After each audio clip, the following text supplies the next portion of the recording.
The transformational shifts in mindsets. There have been three for me since the world began to change in the late 1980s. Mindsets or business models or business thinking. Our first challenge in the 1990s was about quality, was about consistency, was about standard operating procedures. And there was what we developed then were these administrative cultures where it was really about structure and roles, systems and processes, compliance and all those things. Now that's a mindset.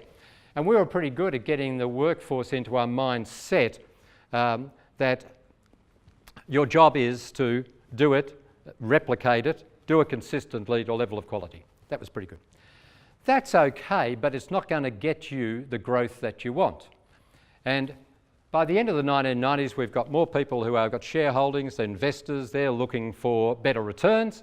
And if you want better returns, and if the customers are getting more demanding and they can start now buying stuff online, just having a quality product or service is just price of entry. What they're looking for now is this whole, how do we do things better? Most companies doing better was more effective at hitting our targets, more efficient, doing it with less. And so we really got very good at performance cultures. And I would think we spent about 10 years trying to get a workforce broadly out of just compliance into this achievement orientation, that what you do matters. So if you're going to get into this performance culture, then you start using the language of performance. So we invent key performance indicators and we invent performance appraisal and we invent performance management because we're trying to get people to say, hey, listen, don't do anything and everything. You should do these things.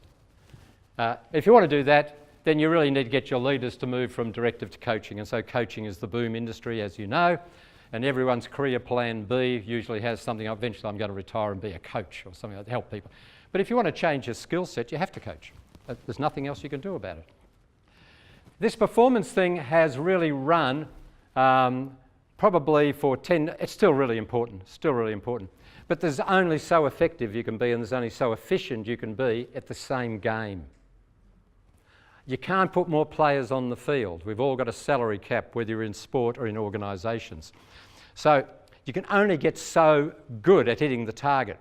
Eventually what people are saying is it's not about getting better at what we used to do, it's getting different and approaching things differently. If you want to do that, you need a learning culture.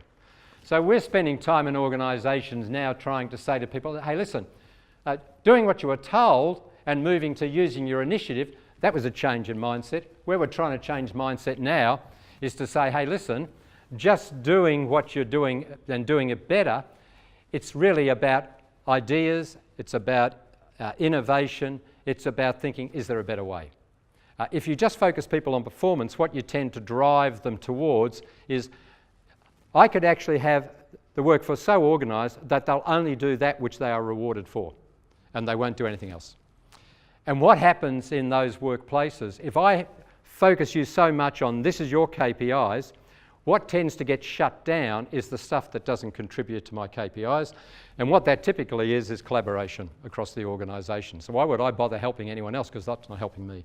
So had some downsides. So we're trying to get into this whole thing around the learning culture. And what's really important now in a learning culture is about your knowledge, who knows what and where are they, and the networks and the relationships you have. So what becomes really important now is that. If you want to do that, then you need leaders who are more inspiring in terms of what's possible for us. What comes next? The rise of purpose. The company asks the questions, why do we exist? If every bank is the same, you only need one. If you're not offering something distinctive in terms of your proposition, who cares whether you are acquired or someone else? You have to have a sense that we deserve to be around, because if we didn't deliver it the way we deliver it, the customers would miss out. I think the teams within an organisation, whether it's the HR team, the finance team, the whatever team, it's what's the value you add to the organisation is the critical issue for me around a team. It's not whether you love each other, whether you are happy, it's what's the contribution you make to the overall performance. And the individual level about this sense of purpose is, how do I contribute?